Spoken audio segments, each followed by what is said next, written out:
सुप्रभात, नमस्कार, वंदन। मैं मिथिलेश कुमार आज क्लास 11th का इकोनॉमिक्स का मॉडल सेट 3 लेकर आया हूँ। तो ये क्वेश्चन जो है बहुत ही इम्पोर्टेंट है और यही आता है, इसके अलावे आपको कुछ देखने की ज़रूरत नहीं है। चलिए हम लोग क्वेश्चन 1 में चलते हैं। कहता है कि निम्न में से कौन केंद्रीय प्रवृत्ति की माप है? समांतर माध्य, माध्यिका, बहुलक या उपर्युक्त सभी।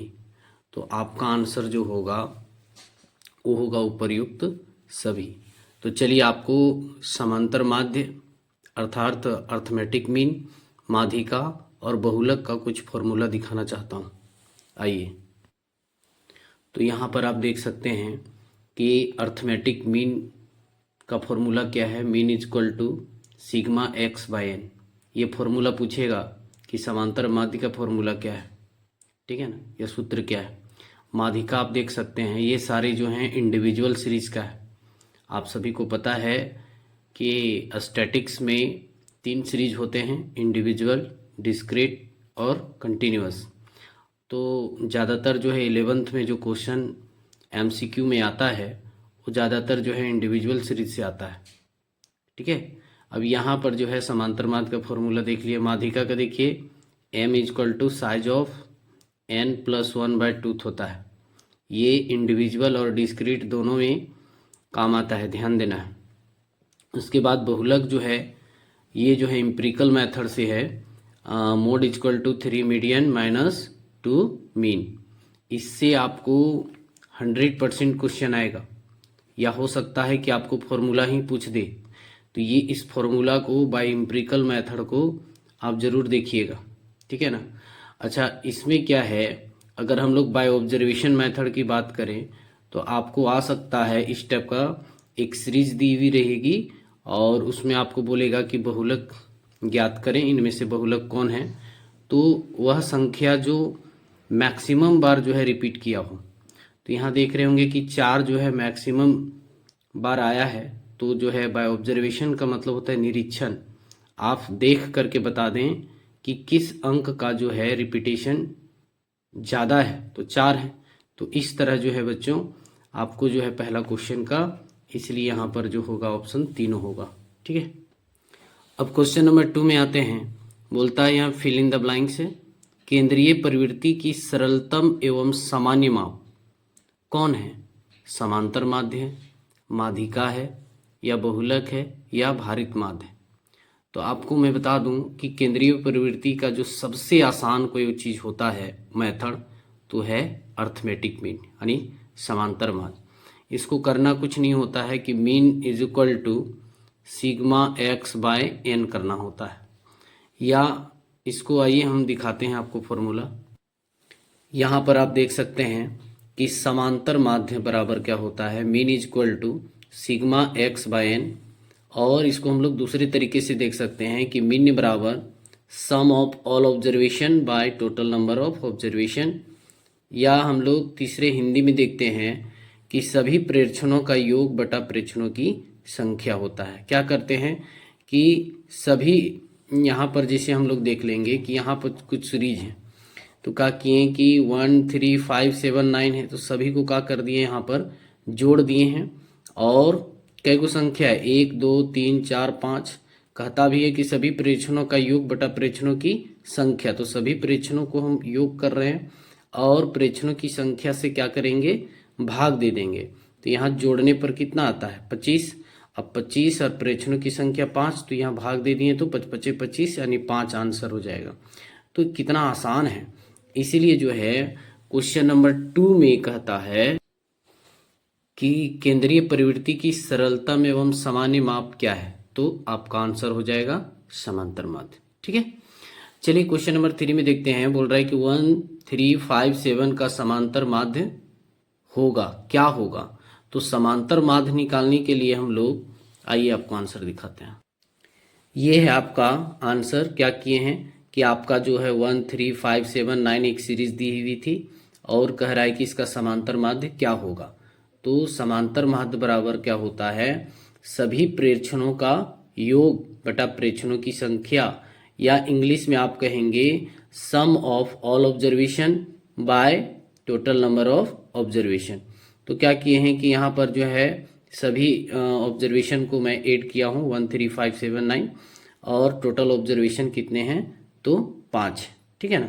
अब क्या किए हैं कि इसको जोड़ने पर 25 आ रहा है और उसका जो टोटल नंबर ऑफ ऑब्जर्वेशन है 5, इसे भाग दे दिए तो आपका 5 होगा ऑप्शन। क्या होगा 5 होगा आंसर और ऑप्शन हो जाएगा आपका। तो यहाँ पर आप देख सकते हैं कि 13579 का समांतर माध्य आपका ऑप्शन क्या हो जाएगा 5 हो जाएगा, ठीक है। क्वेश्चन नंबर 4 में देखते हैं, बोल रहा है कि व्यक्तिगत मदों का समांतर माध्य यानी अर्थमेटिक मीन से विचलनों का योग होता है। विचलनों का योग क्या होता है, ऑप्शन देखते हैं। आपके बीच ऑप्शन है बच्चों न्यूनतम, बी में है अधिकतम, सी में है 0 और डी में है ऋणात्मक। लेकिन आंसर जो होगा जहाँ तक विचलन का योग की बात है वो हमेशा 0 होता है। विचलन कैसे निकाला जाता है तो डी एक्स में से मीन को घटाने पर उसका जब योग करते हैं यानी सम करते हैं तो उसका जो वैल्यू आता है वो 0 आता है। इसका भी मैथमेटिक्स आपको मैं दिखाता हूँ। चलिए यहाँ देखिए, इंडिविजुअल सीरीज का एक क्वेश्चन है जो आपको सम ऑफ डिविएशन ऑफ एक्स निकालने बोल रहा है, यानी पूछ रहा है कि विचलनों का योग क्या होगा। तो यहाँ पर फॉर्मूला है sigma into x minus x mean, यानी बोल सकते हैं मीन इज इक्वल टू 0। तो इसको हम लोग मैथमेटिक्स में समझेंगे कि यहाँ पर देखिए कि इंडिविजुअल सीरीज का जो क्वेश्चन दिया हुआ है 20, 30, 40, 50, 60, ठीक है ना।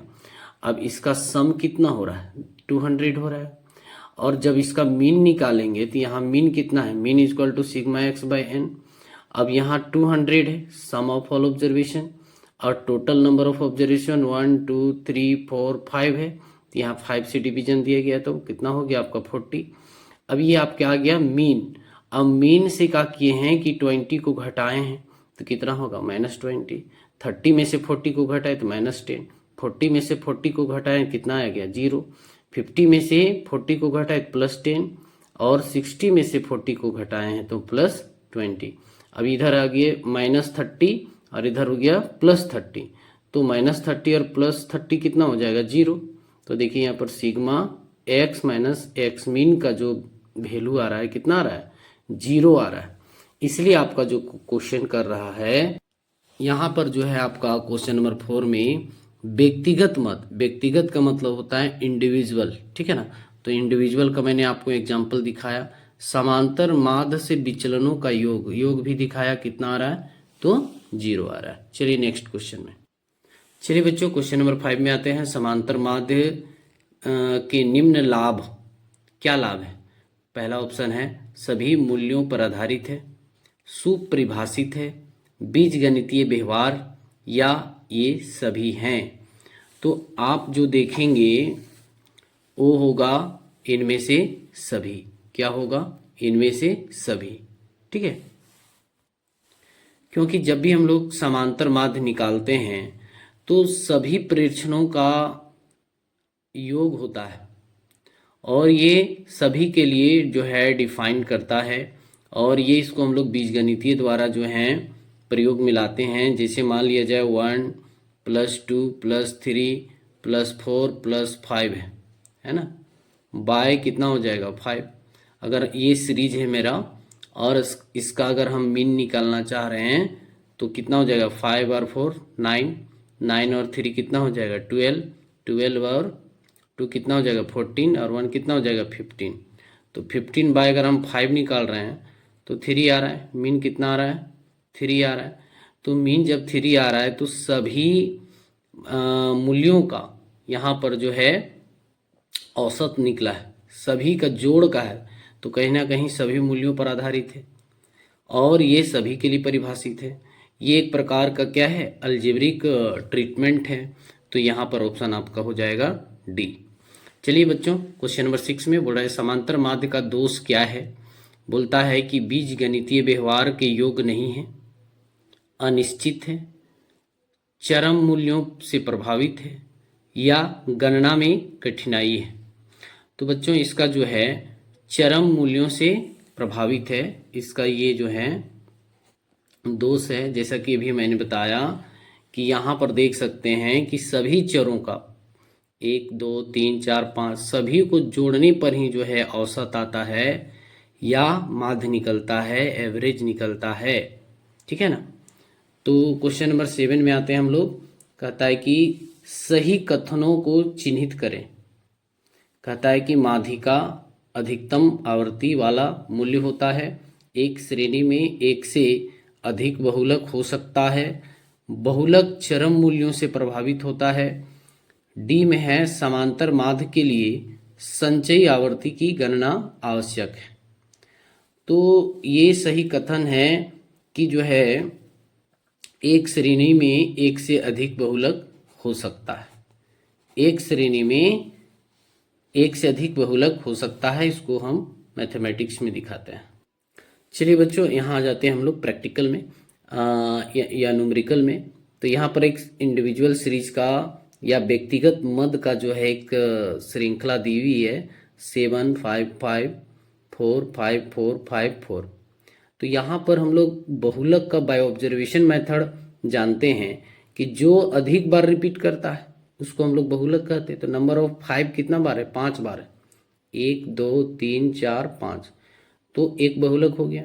यहाँ एक और डिजिट है जो दो यानी 1 या 2 से ज़्यादा बार रिपीट कर गया है। जैसे यहाँ 4 देखेंगे 4 देखेंगे 4, तो नंबर ऑफ 4 कितना है? 3 टाइम्स। तो यहाँ कहीं ना कहीं एक सीरीज में 2 बहुलक ज्ञात हो रहा है। इसलिए आप सभी को प्रश्न में यहाँ 7 क्वेश्चन में देख सकते हैं कि एक श्रेणी में एक से अधिक बहुलक हो सकता है, और ये सही कथन है। क्वेश्चन नंबर 8 में आते हैं बच्चों। बोल रहा है कि सूत्र mean is equal to sigma X by N में सिग्मा एक्स क्या सूचित करता है ना। सिग्मा एक्स जो है क्या इंडिकेट करता है? आपका मूल्यों का योग या कुल पदों की संख्या, वर्ग अंतराल, या इनमें से कोई नहीं। तो यहाँ पर मूल्यों का योग होगा, है ना। हम लोग ऐसे भी फॉर्मूला में पढ़ते हैं sum of all observation by total number of observation. तो इसको हम लोग फॉर्मूला में भी देख लेते हैं। यहाँ पर देख सकते हैं कि mean is equal to sigma X by N है। अब सिग्मा एक्स के सीधे में आप देख सकते हैं सम ऑफ ऑल ऑब्जर्वेशन, यानी सभी प्रेक्षणों का योग को, और एन क्या दिखा रहा है? Total number of observation. आपका एग्जाम एन भी पूछ सकता है या तो सिग्मा एक्स के बारे में पूछ सकता है। तो यहाँ तो फिलहाल अभी सिग्मा एक्स के बारे में पूछा है, तो इसका आंसर क्या होगा? सम ऑफ ऑल ऑब्जर्वेशन, यानी हो जाएगा आपका मूल्यों का योग। अब हम लोग आते हैं क्वेश्चन नंबर 9 में बच्चों। यहाँ बोलता है कि माध्य ज्ञात करने के लिए पद विचलन विधि का सूत्र निकालें। यह सूत्र क्या होता है? तो ऑप्शन है ए में mean is equal to sigma X by N, और बी में है mean is equal to A plus sigma D X by N, और सी में है mean is equal to A plus sigma D X by N into I, और D है mean is equal to sigma F X by sigma F. तो यहाँ पर आप देख सकते हैं कि ये जो फॉर्मूला है ना आपका इंडिविजुअल सीरीज का सिंपल मेथड है, या इसको हम लोग कहेंगे कि डायरेक्ट मेथड का फॉर्मूला है। ये जो ए वाला जो है ना ये डायरेक्ट का है, ठीक है। और बी जो है ये शॉर्टकट मेथड का है, जिसको इसको बोलेंगे हम लोग मध्यकल्पित विधि हिंदी में, और इसको बोलते हैं प्रत्यक्ष विधि, है ना। या अभी तो फिलहाल इंग्लिश से समझिए, स्टेप डिविएशन बोल रहा है, तो स्टेप डिविएशन को हम लोग बोलते हैं पद विचलन। तो पद विचलन ही नहीं है, प्रत्यक्ष विधि है, और ये मध्यकल्पित विधि है, जहाँ पर ए पहले रहेगा, आई बाद में रहेगा इनटू के रूप में, है ना। तो ये जो है आपका पद विचलन है, और ये तो है आपका कंटिन्यूअस सीरीज में और डिस्क्रीट सीरीज में। क्यों? क्योंकि फ्रीक्वेंसी जो है इंडिविजुअल सीरीज में नहीं आता है, ठीक है। तो फ्रीक्वेंसी सिर्फ कहाँ होता है? तो आपका जो है डिस्क्रीट और कंटिन्यूअस सीरीज में आता है। आइए आपको एक फॉर्मूला के सहित दिखाते हैं। ये देखिए बच्चों, मीन निकालने का जो है इंडिविजुअल सीरीज में बाय सिंपल या डायरेक्ट मेथड का फॉर्मूला होता है mean is equal to sigma X by N. और शॉर्टकट मेथड में होता है, देखिए शॉर्टकट में क्या होता है, यहाँ जो है ए प्लस हो गया और यहाँ जो है deviation of X by N. और स्टेप डिविएशन जिसको अभी आंसर में हम लोग चुने हैं, पद विचलन इसको कहा जाता है। डिविएशन का मतलब विचलन, स्टेप मतलब पद है ना, पद विचलन, और मेथड मतलब विधि। तो यहाँ पर जो है x इज इक्वल टू क्या हो जा रहा है, a plus sigma D X by N into H. ये आपका आंसर हो जाएगा थर्ड। इसमें क्वेश्चन नंबर 10 में देखते हैं बच्चों कि श्रेणी के पदों को रखा जाता है, श्रेणी के पदों को रखा जाता है आरोही या अवरोही क्रम में निम्न की गणना के लिए। किसकी गणना करने के लिए सीरीज को जो है डिसेंडिंग ऑर्डर या असेंडिंग ऑर्डर में रखा जाता है। चलिए ऑप्शन देखते हैं। ऑप्शन नंबर है हरात्मक माध्य, समांतर माध्य, भारित माध्य या माध्यिका। तो आपका आंसर होगा माध्यिका। यानी मीडियन निकालने के लिए जो है इंडिविजुअल सीरीज के जितने भी इधर उधर जो अंक दिए होते हैं उसको हम लोग असेंडिंग ऑर्डर में या डिसेंडिंग ऑर्डर में एडजस्ट करते हैं। ठीक, चलिए बच्चों हम लोग इसको एग्जाम्पल से देख लेते हैं कि क्वेश्चन जो है इंडिविजुअल सीरीज में यानी व्यक्तिगत मद में जो दिया हुआ है 5 3 2 4 1 दिया हुआ है, तो इसको ये जो है हॉरिजेंटल शेप में दिया हुआ है, इसको हम वर्टिकली शेप में जो है एडजस्टमेंट किए हैं। और साथ ही क्या किए हैं कि इसको जो है सीरियल नंबर में लिखा है। टोटल जो है 5 अंक है, यहाँ पर आप देख रहे होंगे कि यहाँ 5 अंक हैं, तो हम सीरियल नंबर 1 2 3 4 5 दे दिए। फिर इसको क्या किए कि जहाँ देखिए 5 3 2 1 4 दिया हुआ है, जैसे तैसे दिया हुआ है, तो इसको हमने अरेंज किया सीरियल नंबर में, ठीक है ना, या इसको कहेंगे हम लोग असेंडिंग ऑर्डर में। उसके बाद क्या किए हैं कि इसका जो है ये जो है क्या निकलेगा, तो माध्यिका निकलेगा। देख रहे हैं ना, मीडियन के लिए जो है सीरीज को, श्रृंखला को आरोही क्रम या अवरोही क्रम में हम लोग या डिसेंडिंग या असेंडिंग ऑर्डर में जो है एडजस्टमेंट करते हैं। अब इसका देखिए कि मीडियन निकालने का फॉर्मूला क्या होता है कि साइज ऑफ n+1/2 आइटम। अब यहाँ पर नंबर कितने हैं, टोटल कितने हैं 5, तो यहाँ देखिए फॉर्मूला में हम 5 बैठा दिए हैं, n के जगह पर +1/2। अब यहाँ पर आ जाएगा 6 ऐड करने पर, तो 2 3 जा 6 थर्ड, तो थर्ड पोजीशन में क्या है 3, तो आपका मीडियन क्या हो जाएगा 3 हो जाएगा। ठीक है, इस तरह तो है बच्चों कि यहाँ क्वेश्चन आपको ये कहा है कि अगर सीरीज में जैसे तैसे रहेगा तो उसको कौन सा मेथड में जो है इसको असेंडिंग या डिसेंडिंग में जो है अरेंज किया जाता है, तो मीडियन में। नेक्स्ट क्वेश्चन, क्वेश्चन नंबर 11 में देखते हैं कि माध्यिका कौन सा चतुर्थक होता है। आपको मैं बता दूं कि आपको 11th में जो पढ़ना है मीडियन जो पढ़ना है, एक मान लेते हैं कि एक सर्कल है, सर्कल का 4 हिस्सों में बांट देते हैं, यानी 2 डायमीटर जो है आपस में बीच में इंटरसेक्ट हो गया, तो ये 4 पार्ट में जो है बढ़ जाता है। तो या इसको हम अगर बोलेंगे first quadrant, second quadrant, third quadrant और फोर्थ, या first quartile, second, third, fourth. लेकिन आपको 11th में थर्ड क्वार्टाइल तक ही पढ़ना है, फर्स्ट, सेकेंड और थर्ड। ठीक है, तो इसको बोलते हैं लोअर क्वार्टाइल, इसको बोलते हैं मीडियन, यानी इसको बोलते हैं सेकेंड क्वार्टाइल, इसको बोला जाता है थर्ड क्वार्टाइल, इसको अपर क्वार्टाइल के नाम से भी जाना जाता है। तो यहाँ बोल रहा है कि माध्यिका कौन सा चतुर्थक है, प्रथम है यानी फर्स्ट है, बी में है द्वितीय यानी सेकेंड है, और सी में है आपका फोर्थ, और डी में है इनमें से कोई नहीं। तो आंसर जो होगा माध्यिका जो होता है वो बी, यानी सेकेंड क्वार्टाइल को जो है माध्यिका कहा जाता है। इसको आइए फॉर्मूला में आपको समझाते हैं। ये क्या है कि सेकेंड, देखिए यहाँ पर लोअर क्वार्टाइल, क्वार्टाइल 1 को कहा जाता है, और इसका फॉर्मूला होता है n+1/4। ठीक है, किसी भी हिस्से को 4 से भाग दे देना या 4 भागों में बांट देना ही क्वार्टाइल कहलाता है, चौथा हिस्सा कहलाता है। तो क्वार्टाइल 1 को लोअर क्वार्टाइल के नाम से जाना जाता है, ये भी आपको ऑब्जेक्टिव में पूछ सकता है। फिर सेकेंड क्वार्टाइल को मीडियन कहा जाता है। सेकेंड क्वार्टाइल को क्या कहा जाता है? मीडियन। क्यों कहा जाता है? तो आप यहाँ थोड़ा सा इसका लॉजिक समझिए कि यहाँ 2 है, 2 इंटू एन प्लस 1/4। तो अगर हम ये 2 जब 4 काट देंगे तो नीचे 2 आ जाएगा। क्या कितना आ जाएगा यहाँ पर? यहाँ पर कितना आ जाएगा आपका? 2 आ जाएगा अगर हम इसको और इसको काटते हैं। अब मीडियन का फॉर्मूला क्या होता है? n प्लस 1/2 होता है। इसीलिए सेकेंड क्वार्टाइल को मीडियन कहा जाता है। और थर्ड क्वार्टाइल को क्या कहा जाता है? अपर क्वार्टाइल के नाम से इनको जाना जाता है। इसका है 3 इंटू एन प्लस 1/4। अच्छा, इसका अगर हम लोग क्वार्टाइल डिविएशन निकालेंगे, क्वार्टाइल डिविएशन का फॉर्मूला होता है, ये भी आपको पूछेगा भी, क्वार्टाइल डिविएशन बराबर क्या होता है? तो क्वार्टाइल 3 माइनस क्वार्टाइल 1/2, ये आपको पूछेगा क्वार्टाइल डिविएशन। अच्छा, ये भी पूछ सकता है कोफिशिएंट ऑफ क्वार्टाइल डिविएशन क्या होता है, इसका फॉर्मूला क्या होता है? तो quartile 3 minus quartile 1 upon quartile 3 plus quartile 1।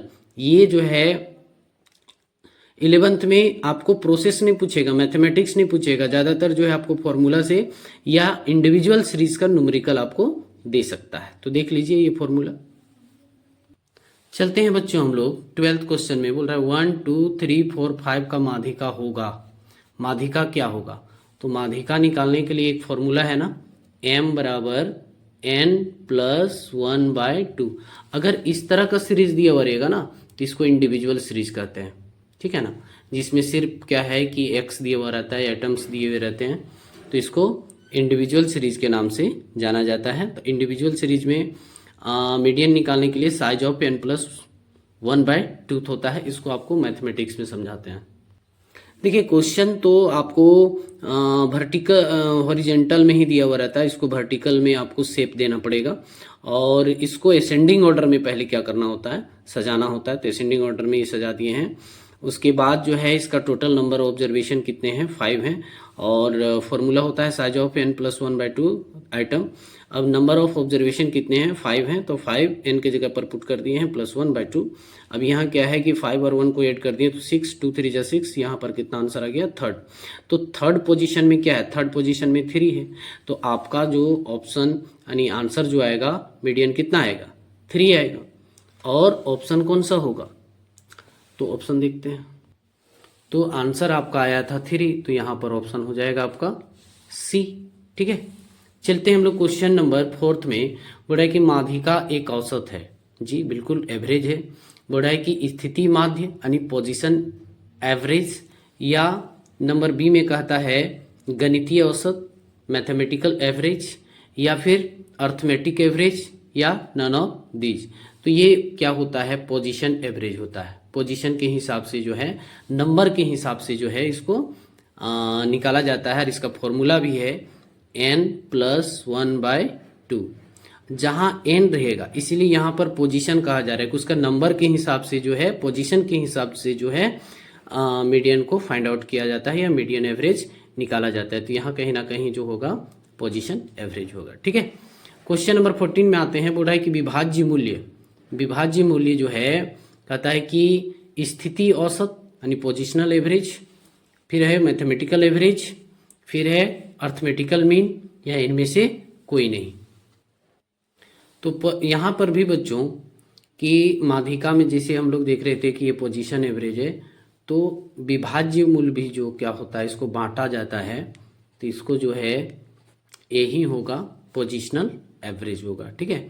फिर क्वेश्चन नंबर 15 में आते हैं। बोल रहा है कि चतुर्थक श्रेणी का निम्न खंडों में विभाजन है। चतुर्थक का मतलब क्या होता है? क्वार्टाइल। अभी मैंने कहा था कि एक मान लेते हैं सर्कल और इसको 2 डायमीटर से एक दूसरे को इंटरसेक्ट करवाते हैं, तो ये 4 भागों में बटा हुआ है। चतुर्थक जो होता है वो कितने भागों में होता है? वो 4 भागों में होता है। तो ऑप्शन आपका क्या हो जाएगा? डी हो जाएगा। चलिए क्वेश्चन नंबर 16 में क्या है कि चतुर्थांकों की कुल संख्या कितनी है। यहां बच्चों, यहां तो देखें कि चतुर्थकों की जो है 4 हिस्सों में बटे हुए हैं। ये सर्कल के हिसाब से चतुर्थक का मतलब होता है कि एक रोटी का, ये एक सर्कल का चौथा हिस्सा, ठीक है ना।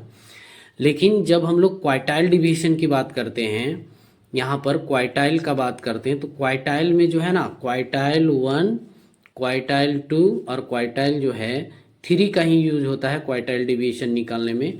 क्वार्टाइल डेविएशन निकालने में बच्चों होता है क्वार्टाइल 3 माइनस क्वार्टाइल 1/2। ठीक है, यहाँ फोर्थ का कोई रोल नहीं है।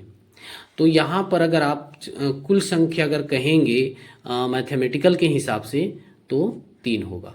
कितना होगा? 3 होगा। ठीक है, यहाँ पर आते हैं हम लोग फॉर्मूला में देखते हैं। यहाँ पर भी मैं समझाने की कोशिश किया हूँ बच्चों कि फर्स्ट क्वार्टाइल को क्या कहा जाता है? लोअर क्वार्टाइल कहा जाता है। सेकेंड क्वार्टाइल को क्या कहा जाता है? मीडियन कहा जाता है। थर्ड क्वार्टाइल को अपर क्वार्टाइल कहा जाता है। और quartile deviation is equal to quartile 3 minus quartile 1/2 होता है। ये फॉर्मूला आपको पूछेगा ही पूछेगा, एकदम 100% गारंटी है। फिर क्या है कि coefficient of quartile deviation quartile 3 minus quartile 1/2।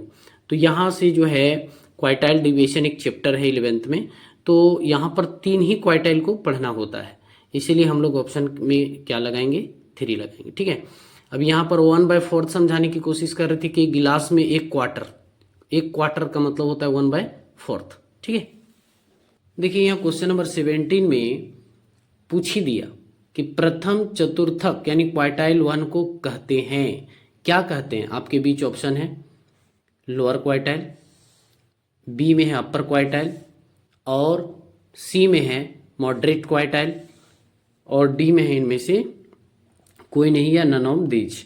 तो क्वार्टाइल 1 को अभी हम लोग पढ़ के आ रहे हैं कि इसे क्या कहते हैं? तो लोअर क्वार्टाइल कहते हैं। ये एकदम पूछेगा।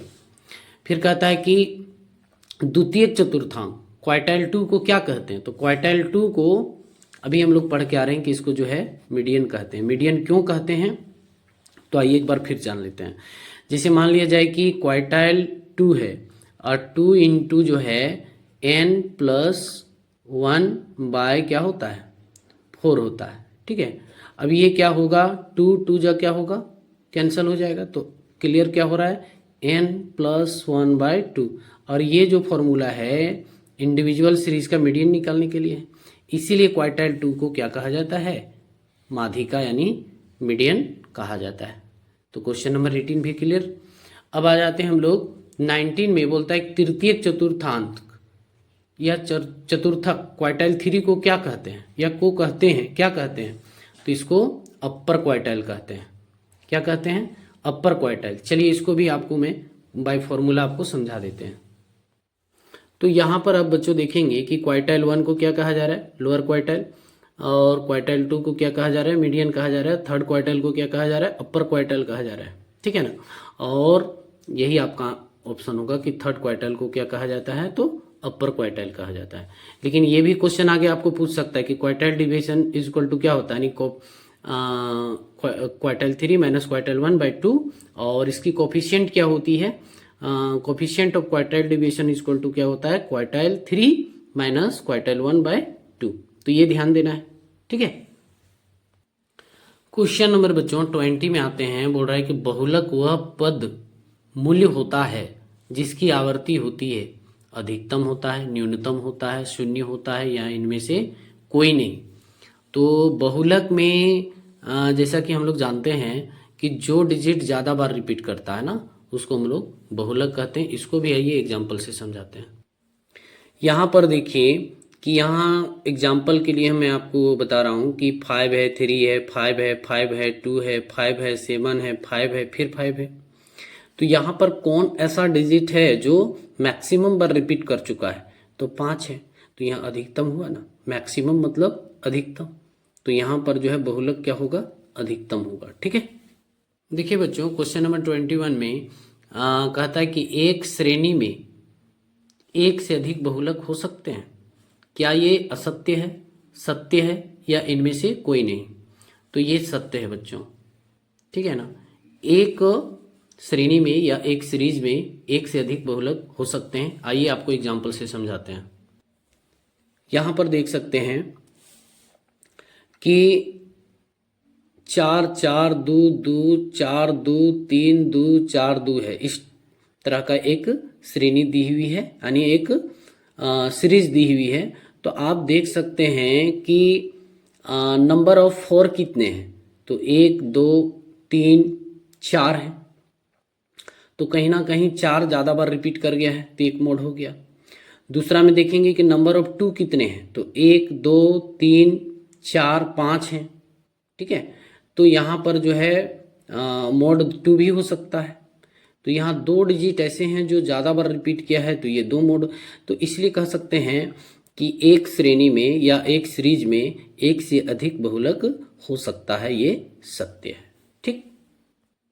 अब क्वेश्चन नंबर 22 में आप देख सकते हैं कि किस औसत में समूहन सारणी यानी ग्रुपिंग सिस्टम जो है या ग्रुपिंग मेथड का प्रयोग होता है। तो पहला है विभाज्य मूल्य, दूसरा है माध्य यानी मीन, सी में है माध्यिका यानी मीडियन, और डी में है बहुलक। तो समूहन विधि जो है या ग्रुपिंग मेथड जो है वो या एवरेज ग्रुपिंग जो है वो बहुलक में यूज होता है। आइए इसको भी मैं एग्जाम्पल से समझाता हूँ। देखिए इस टाइप का जो है सीरीज दिया हुआ रहेगा, आइटम्स दिए हुए रहेंगे, है ना। तो इसको जो है हालांकि बहुलक जो है मोड जो है बाय ऑब्जर्वेशन भी निकलता है, जैसा कि यहाँ पर एग्जाम्पल में दिखा रहे हैं 7 6 5 6 4 6। तो यहाँ बाय ऑब्जर्वेशन कौन होगा, तो जो ज़्यादा बार रिपीट कर रहा हो, तो 6 ज़्यादा बार रिपीट कर रहा है, तो इसीलिए क्या हो जा रहा है, वहाँ 6 आंसर हो जा रहा है। लेकिन बाय ग्रुपिंग मेथड में क्या करना होता है कि इसमें ग्रुप इन 2 में डिवीजन करना होता है, फिर ग्रुप इन 3 में डिवीजन करना होता है, इसका फिर एक टैली मार्क निकालना होता है। इसमें क्या करेंगे 1 और 2 को एक ग्रुप बनाते हैं यानी ग्रुप इन 2 में, फिर यहाँ 3 और 4 को 2 ग्रुप, तो यहाँ इसमें से दोनों को जोड़ते हैं। तो यहाँ जोड़ने के क्रम में जो है देखते हैं कि 7 ज़्यादा आ रहा है, यानी कह सकते हैं 3 की अपेक्षा 7 बड़ा है। तो इसके जो है सीधा हम आकर टैली मार्क में एक साइन, यहाँ पर एक टिक लगाना होता है। फिर क्या करेंगे कि एक रो को छोड़ देना होता है, एक घर को छोड़ देना होता है। फिर क्या करना होता है 2 और 3 को 2 का ग्रुप लगाएं, फिर 4 और 5 का ग्रुप लगाएं। तो यहाँ देख रहे हैं कि 4 और 5 को जोड़े हैं तो 9, और 2 और 3 को जोड़े हैं 5। अब 5 बड़ा है कि 9, तो 9 बड़ा है। तो 9 जो है 4 और 5 दोनों को जोड़ने पर आए, तो 4 और में भी एक टिक लगाएंगे और 5 में भी इस तरह टिक लगाएंगे। उसी तरह जो है ग्रुप इन 3 में 3 डिजिट का ग्रुप लगाना है, ठीक है। इधर तो 2 ही बच जाता है, इसीलिए 2 को क्रॉस कर दिए हैं। और इन तीनों को जोड़ने के बाद 6 आ रहा है, तो तीनों घर में 1 1 टिक लगाएंगे। फिर क्या करना है, एक घर छोड़ करके फिर जो है 3 का ग्रुप लगाएंगे। तो तीनों अंक को जोड़ने से, जैसे 2 3 और 4 को जोड़ने से 9 आ रहा है, तो ये तीनों घर में एक एक टिक लगा दिए। फिर क्या किए हैं कि यहाँ 2 घर छोड़ करके 3 का ग्रुप लगाएं, जिसको जोड़ने से 12 आ रहा है, तो ये तीनों घर में एक एक टिक लगाएं। तो इस तरह जो देख रहे हैं कि सबसे ज्यादा अगर कोई आ रहा है तो 3 आ रहा है, तो इस तरह जो है मोड निकाला जाता है कि यहाँ मोड कौन होगा, तो 3 होगा। तो इसको बोला जाता है ग्रुपिंग मेथड, किसमें, तो मोड निकालने में, ठीक है। चलिए नेक्स्ट क्वेश्चन में, यहाँ पर 23 क्वेश्चन में हम लोग देखेंगे कि किस औसत में विश्लेषण सारणी का प्रयोग होता है। तो इसमें सीधा हो जाएगा आपका बहुलक। विश्लेषण हम लोग करते हैं यानी ऑब्जर्वेशन करते हैं कि कौन डिजिट ज़्यादा बार रिपीट किया है, ठीक है ना। विश्लेषण का मतलब हो जाएगा या एनालिसिस हो जाएगा, ऑब्जर्वेशन होता है। तो ऑब्जर्वेशन किस मेथड में होता है, अभी मैंने कहा कि बहुलक 2 मेथड से निकलती है ना, एक ऑब्जर्वेशन मेथड से और एक होता है ग्रुपिंग मेथड से, दोनों आपको मैंने बताया था। तो जहाँ तक विश्लेषण की सवाल है, एनालिसिस का सवाल है, एनालिटिक का सवाल है, तो ये जो हो जाएगा बहुलक के साथ हो जाएगा, ठीक है। क्वेश्चन नंबर 24 में हम लोग देखेंगे बोला है कि निम्न श्रेणी का बहुलक ज्ञात करें। इसका बहुलक क्या होगा, तो आप यहाँ गिन लीजिए ना, कौन ऐसा डिजिट है जो सबसे बार जो है सबसे ज़्यादा जो है वो रिपीट कर रहा है। तो यहाँ पर आप देख सकते हैं कि ज़्यादातर तो हमको 2 नज़र आ रहा है, तो यहाँ पर ये आपका आंसर क्या हो जाएगा, सी हो जाएगा, ठीक है। यहाँ पर हम क्या किए, विश्लेषण किए यानी ऑब्जर्वेशन किए, जैसा कि अभी आपका 23 क्वेश्चन में पूछा था विश्लेषण सारणी का प्रयोग कहाँ होता है, बहुलक में। तो आप विश्लेषण करिए ना यहाँ पर, यानी ऑब्जर्वेशन यानी निरीक्षण करिए ना, कौन डिजिट जो है सबसे अधिक बार आ रहा है, तो यहाँ पर 2 आ रहा है। तो इस तरह 5वां का आंसर हो जाएगा आपका सी। चलिए आप क्वेश्चन नंबर 25 में बोल रहा है कि बहुलक का सूत्र जो L1 + F1 - F0/2F1 - F0 - F2 × I है, तो कौन सा सीरीज का है ये, ठीक है ना। तो व्यक्तिगत श्रेणी का है, या फिर खंडित श्रेणी का है, या सतत श्रेणी का है। अभी तो मैं आपको ये बताने वाला हूँ कि स्टैटिक्स में यानी सांख्यिकी में कितने सीरीज होते हैं और कौन कौन सीरीज में कौन सा मोड का फॉर्मूला होता है। चलिए आइए आपको दिखाते हैं। चलिए आइए बच्चों, स्टैटिक्स में देख रहे होंगे कि individual series, discrete series, continuous series, इसको व्यक्तिगत श्रृंखला, इसको खंडित श्रृंखला और इसको सतत श्रृंखला के नाम से जाना जाता है। इसको तो हम लोग पहले पहचानेंगे कि देखिए यहाँ पर सिर्फ जो है आइटम्स दिए हुए हैं 4, 8, 12, 16, 20 और इसमें क्या है कि आइटम्स के अलावे जो है फ्रीक्वेंसी भी दी हुई है और इसमें देखिए कि क्लास में दिया हुआ है 0 से 10, 10 से 20, 20 से 30, फिर फ्रीक्वेंसी भी दी हुई है। तो यहाँ पर individual series, discrete series, continuous series को कैसे आप आइडेंटिफाई करेंगे ध्यान से देखिए, ठीक है। जिसमें एक्स दिया हुआ रहेगा इंडिविजुअल, जिसमें एक्स एफ दिया हुआ रहेगा डिस्क्रीट, जिसमें क्लास के साथ फ्रीक्वेंसी यानी बारंबारता दी हुई रहेगी उसको हम लोग कंटिन्यूअस सीरीज कहेंगे। अब तीनों सीरीज में मीन, मीडियन और मोड पढ़ना होता है, ठीक है ना। लेकिन अभी हम लोग का सवाल था मोड। मोड का जो है यहाँ देखिए, अगर हम इंडिविजुअल सीरीज की बात करें तो मोड कैसे निकालते हैं, बाय ऑब्जर्वेशन मेथड।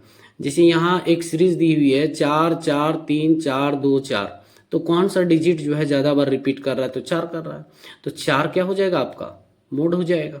इसको बोलेंगे विश्लेषण निरीक्षण विधि या इंग्लिश में हम लोग बाय ऑब्जर्वेशन भी बोलते हैं, एनालिसिस मेथड भी बोलते हैं।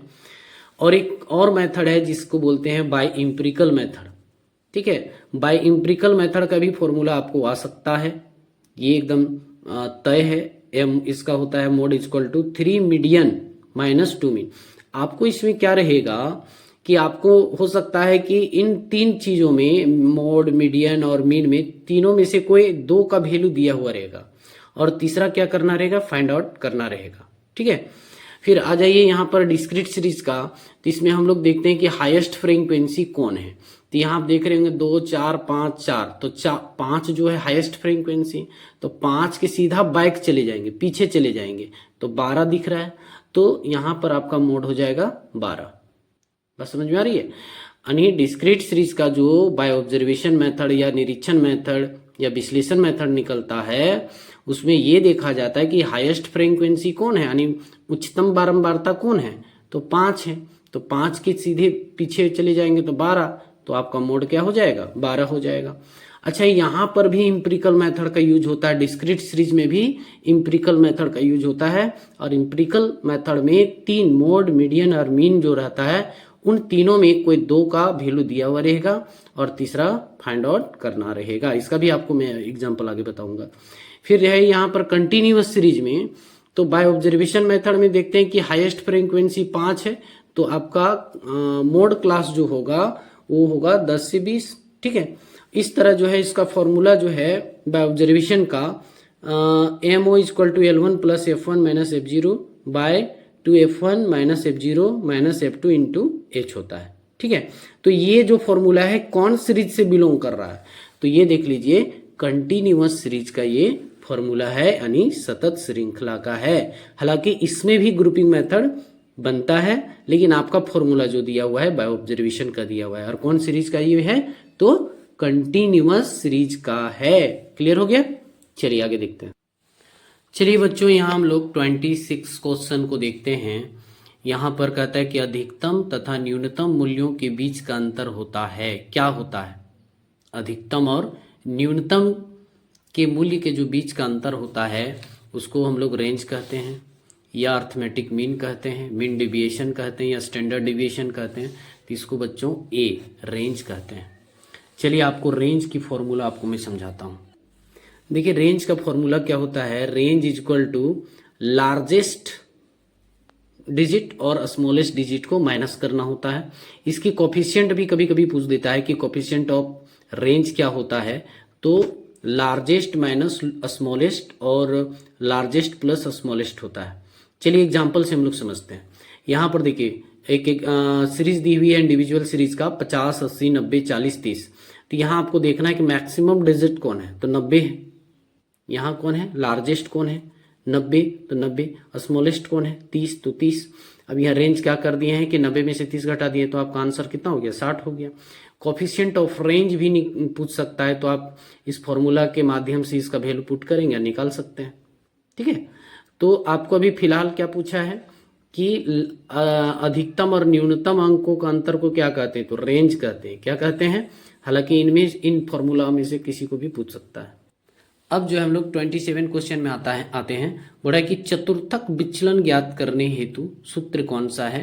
तो यहाँ क्वार्टाइल 3 प्लस क्वार्टाइल 1, बी में है क्वार्टाइल 3 प्लस क्वार्टाइल 1 इंटू, फिर क्या है सी में क्वार्टाइल 3 माइनस क्वार्टाइल 1/2, फिर डी में है क्वार्टाइल 3 माइनस क्वार्टाइल 1। तो यहाँ सी हो जाएगा। इसको भी मैं फॉर्मूला से आपको कुछ दिखाना चाहता हूँ। चलिए देखिए, बोला कि क्वार्टाइल 1 को लोअर क्वार्टाइल कहा जाता है, इसका फॉर्मूला है n+1/4। फिर सेकेंड क्वार्टाइल को मीडियन कहा जाता है, जो कि 2 × n+1/2। तो देखिए यहाँ पर 2 2 जा कट जाएगा तो बचेगा क्या, n+1/2, इसलिए इसको मीडियन भी कहा जाता है। अपर क्वार्टाइल देखिए 3 × n+1/4 होता है। और क्वार्टाइल डिवीजन निकालने के लिए क्या होता है, क्वार्टाइल 3 माइनस क्वार्टाइल 1/2। यही आपको क्वेश्चन पूछा है, ठीक है। और कोफिशिएंट भी पूछ सकता है, तो कोफिशिएंट याद रखना है, क्वार्टाइल 3 माइनस क्वार्टाइल 1 अपॉन क्या है, क्वार्टाइल 3 प्लस क्वार्टाइल 1।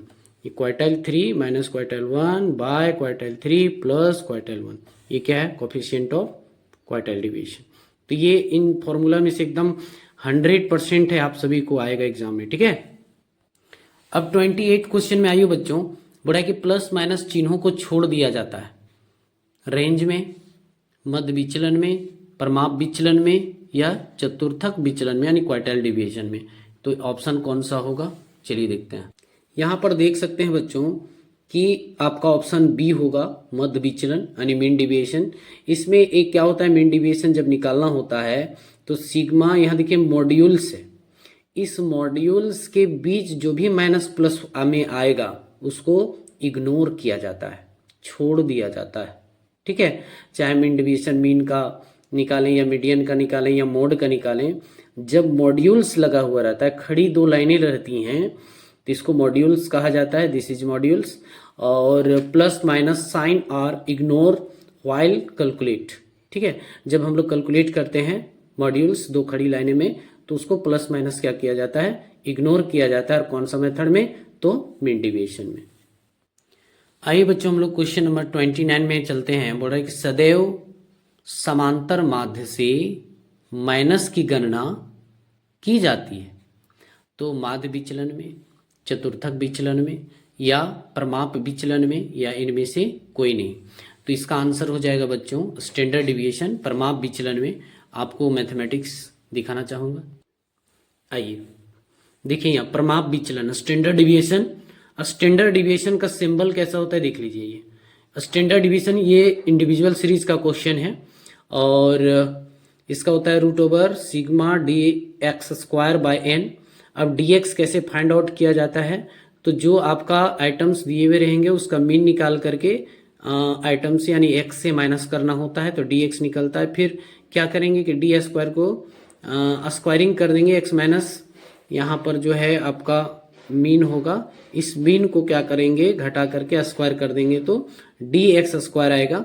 और साथ ही क्या करना है कि कोफिशिएंट ऑफ वेरिएंस जो है वो स्टैंडर्ड डिविएशन जो इससे कैलकुलेट करके आता है और उसका मीन से भाग देना होता है × 100। अगर 100 कर दिए तो कोवेरिएंस होगा यानी कोफिशिएंट ऑफ वेरिएंस होगा। और जब हम सिर्फ कोफिशिएंट ऑफ स्टैंडर्ड डिविएशन निकालेंगे तो स्टैंडर्ड डिविएशन बाय मीन होगा। ये पिछली बार पूछा हुआ क्वेश्चन, इसलिए ध्यान से देखिएगा आप लोग कि कोफिशिएंट ऑफ वेरिएंस का formula standard deviation by mean × 100 होता है, यानी इसको कोवेरिएंस के नाम से भी जानते हैं। और कोफिशिएंट ऑफ स्टैंडर्ड डिविएशन जो है स्टैंडर्ड डिविएशन बाय मीन होता है। और यहाँ पर जो है माइनस का कैलकुलेशन की जाती है। आप यहाँ 30 क्वेश्चन में देख सकते हैं कि परमाप विचलन के गुणांक का सूत्र देखिए यहाँ पूछ ही दिया, कोफिशिएंट ऑफ स्टैंडर्ड डिविएशन। तो अभी मैंने आपको बताया था कि स्टैंडर्ड डिविएशन बाय मीन होगा, ये होगा स्टैंडर्ड डिविएशन बाय मीन होगा। यहीं पर कोवेरिएंस अगर बोलता तो हम लोग इसको लगाते हैं, लेकिन यहाँ स्टैंडर्ड डिविएशन बोल रहा है तो हमको इसको लगाना है। आइए आपको फॉर्मूला में दिखाते हैं। देखिए स्टैंडर्ड डिविएशन में क्या है कि देखिए कोवेरिएंस के लिए स्टैंडर्ड डिविएशन बाय मीन × 100 है, जबकि कोफिशिएंट ऑफ स्टैंडर्ड डिविएशन में सिर्फ स्टैंडर्ड डिविएशन बाय मीन है। तो ये आपको याद रखना है बच्चों, ठीक है। फिर नेक्स्ट क्वेश्चन 31 में आते बोल रहे हैं निम्न आंकड़ों का विस्तार है, क्या है, रेंज निकालने बोल रहा है। तो रेंज का फॉर्मूला हम लोग पढ़ के आ रहे हैं, आर बराबर लार्जेस्ट माइनस स्मॉलेस्ट होता है। तो इनमें से लार्जेस्ट सबसे बड़ा कौन है, यहाँ पर देख सकते हैं 72 है, माइनस सबसे छोटा कौन है 20, तो यहाँ माइनस कर दीजिए 20 से। तो यहाँ कितना हो जाएगा 2 और 7 में 2 जाएगा तो 52 आ रहा है। लेकिन ऑप्शन आपका कहीं 52 नहीं है, यहाँ 52 बना देते हैं, ठीक है। इस तरह होगा, रेंज निकालना होता है। रेंज निकालने का फॉर्मूला है लार्जेस्ट माइनस स्मॉलेस्ट। तो लार्जेस्ट डिजिट को स्मॉलेस्ट डिजिट से माइनस करेंगे, जो भी आएगा आपका ऑप्शन होगा, ठीक है। चलिए बच्चों, हम लोग 32 क्वेश्चन में आप पहुंच गए हैं। बोला है कि माध्य विचलन के निम्न लाभ हैं, क्या है, खुले सिरे वाले वितरण के मापन में सहायक होता है, या बीजगणितीय विवेचन है, सभी मूल्यों पर आधारित है, 2 या अधिक श्रेणियों के विचरणशीलता के मापने में सहायक है। तो इसमें से ऑप्शन आपका हो जाएगा सी, सभी मूल्यों पर आधारित होता है, ठीक है। सभी मूल्यों को लेकर के चलना होता है, सभी मूल्यों के हिसाब से कैलकुलेशन करना होता है। क्वेश्चन नंबर 35 में आइए, बड़ा सही कथन को चुने। बड़ा माध्य विचलन केवल समांतर माध्य से अगणित होता है। ये परमाप विचलन प्लस माइनस चिन्हों को अनदेखा करता है। फिर बोलता है कि परमाप विचलन मूल से स्वतंत्र है। फिर बोलता है डी में परमाप विचलन पैमाने से स्वतंत्र है। ऑप्शन नंबर हो जाए यहाँ पर जो होगा, परमाप विचलन मूल से क्या होता है, स्वतंत्र होता है, ठीक है। प्लस माइनस को जो है कह सकते हैं कि वो लिया जाता है। उसके बाद यहाँ पर आ जाएंगे हम लोग क्वेश्चन नंबर 34 में। बोल रहा है कि अपकिरण की सर्वश्रेष्ठ माप क्या है, परमाप विचलन है, या फिर कह सकते हैं कि मीन डिविएशन है, माध्य विचलन है, या रेंज है, या चतुर्थक विचलन है। तो आपका ऑप्शन जो होगा वो हो जाएगा आपका ए, क्या होगा, परमाप विचलन, स्टैंडर्ड डिविएशन, ठीक है। और स्टैंडर्ड डिविएशन का मैं फॉर्मूला देखिए, स्टैंडर्ड डिविएशन का जो फॉर्मूला है √σ dx² बाई n इंटू देखिए, फिर यहाँ है dx equal to mean minus x into mean. यहाँ घटाने पर जो है dx निकलता है। फिर क्या है कि x माइनस मीन को स्क्वायरिंग करेंगे तो dx² x आएगा। फिर ये फॉर्मूला में हम लोग पुट करेंगे। फिर क्या है कि कोफिशिएंट ऑफ वेरिएंस क्या है, तो standard deviation by mean into 100 होता है। और coefficient of standard deviation by mean होता है, ये याद रखना है, ठीक है। क्वेश्चन नंबर 35 में देखेंगे कि अपकिरण निम्न की सहायता से भी मापा जा सकता है। पहला बोला आयत चित्र, ओजाइव, फिर लॉरेंज वक्र और वृत्त चित्र। तो देखिए अपकिरण को जो है ना लॉरेंज वक्र से मापा जाता है। चलिए आपको इसको भी दिखाते हैं। तो देखिए ये क्या है, लॉरेंज वक्र है। ये लाइन इक्वल डिस्ट्रीब्यूशन को बताता है। और लॉरेंज वक्र जो है ये जो है इक्वल डिस्ट्रीब्यूशन लाइन से झुकी हुई होती है। और जितना यहाँ गैप होगा उतना जो है गरीबी को बताता है, यानी कह सकते हैं कि असमानता को बताता है। और ये लाइन इसकी जितना करीब होगा, लॉरेंज वक्र जो है इक्वल डिस्ट्रीब्यूशन लाइन के एकदम करीब होगा, उतना ज़्यादा समानता जो है अधिक होता है, यानी धीरे धीरे डेवलपमेंट होगा। लेकिन ये जितना दूरी बढ़ेगा उतनी जो है लोगों के बीच की जो है खाइयाँ बढ़ती जाएंगी, असमानता बढ़ेगा। तो ये जो अपकिरण जो है वो लॉरेंज वक्र के द्वारा जो है मापा जाता है। यहाँ पर क्वेश्चन नंबर 36 में देख सकते हैं, बोल रहा है कि कोफिशिएंट ऑफ वेरिएंस। अभी मैंने बताया था कि जब भी हम लोग वेरिएंस सी भी निकालेंगे उसमें standard deviation by mean into 100 into रहेगा, ठीक है। क्वेश्चन नंबर 37 में हम लोग देखेंगे कि यहाँ व्यक्तिगत श्रेणी में समांतर माध्य से विचलन का माप का सूत्र क्या है, ठीक है। तो चलिए देखते हैं। तो आपका आंसर हो जाएगा ए। इसको भी फॉर्मूला में चलिए देखते हैं। देखिए यहाँ पर जो है मीन डिविएशन निकाला हुआ है, तो सिग्मा dx बाय n होता है, ठीक है। यहाँ देख लीजिए।